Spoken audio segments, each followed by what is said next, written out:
The JA New York Winter Show wrapped up this week in Manhattan, and exhibitors we spoke with were pleased with orders and buyer interest. Take a look at what 3 exhibitors launched at the show. What I do is very personal images and kind of classical images. And one of the interesting things that I find is in the images that I make, they're kind of images of a collective unconscious.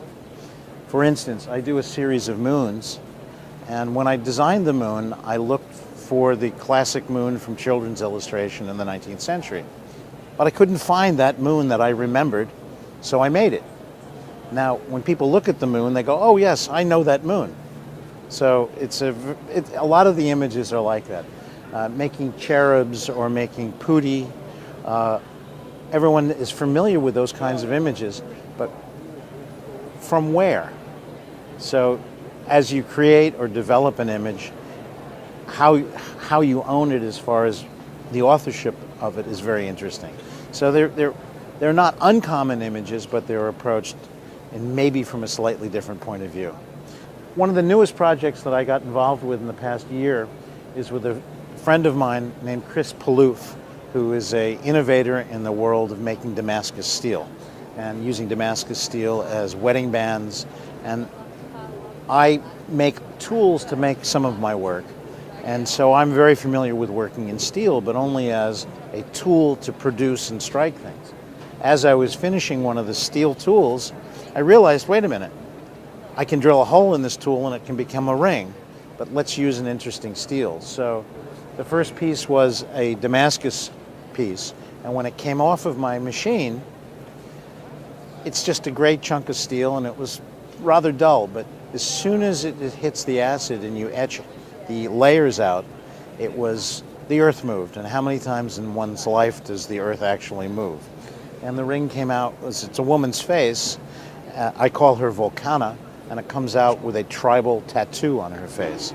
So we are diving deeply into Damascus, both as rings, which are both unisex, and we've got a line of cufflinks coming out and pendants, and we're really very excited. These pieces will already have gold incorporated in them. So it's one of the newest things that we've been involved in. One of the most popular images in today's fashion world are skulls. Mostly they've been pave and diamond encrusted skulls. We have them in silver, but basically our most expensive platinum and diamond pieces have sold. One of the most exciting pieces I have in skull work, and that's an interesting word, skull work, is these skulls using opals and Madagascar garnets and American freshwater pearls. The interesting thing about these is these opals are fossilized squid. So it's a very unique thing. It looks like a carved tooth, but in fact it is the body of the squid. And these are from, of course, Australia. And the response to these has been really wonderful.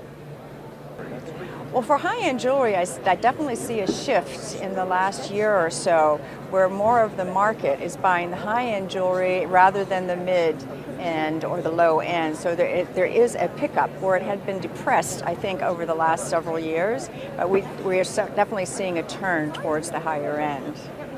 This particular piece is the Flower of Life brooch. And it has aquamarine marquee cut, but the center stone is a Mexican fire opal. This is a very fine quality fire opal. It's very clear, very reddish orange color, which is what is sought after in the high end. And so I've mixed that with the cool colors and the warm colors so that the piece just kind of jumps out at you when you have it on. This particular piece, this ring, is rose quartz and aquamarine on the side setting. Everything's set in 18-karat gold.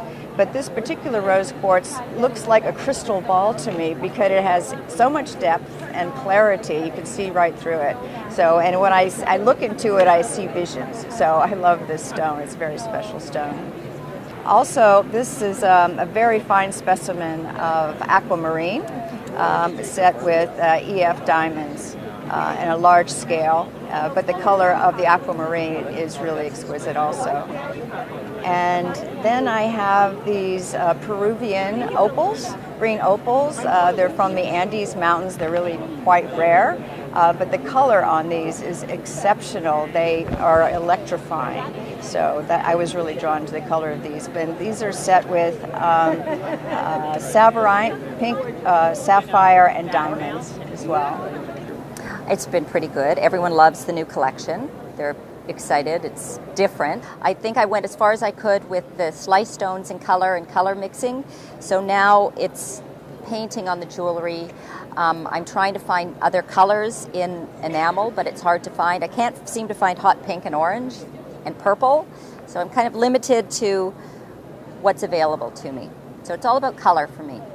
Stick pins I thought would be kind of interesting. Men can wear them black tie, women can wear them also. They're great on hats. I haven't seen stick pins for a long time. They're enamel. Everything in the collection has a diamond. I usually base the collection on something maybe that I've read or fallen in love with. Last year it was Fitzgerald. I read all his books, so it was deco. This kind of, I like morbid, macabre. I was, Poe. It's diamonds and rubies. He's got a little diamond in his beak. Then there's the Bollywood eye beside him with Tiffany blue. And then these are my Memento Mori collection of skulls. They're days of the week. They all have diamonds, gemstones. They're fantastic. And then big poisonous posy ring with mandarin garnets and diamonds, enamel. Time now to check on how precious metals prices performed this past week. For all the latest industry news, be sure to check diamonds.net and follow us on Facebook and Twitter.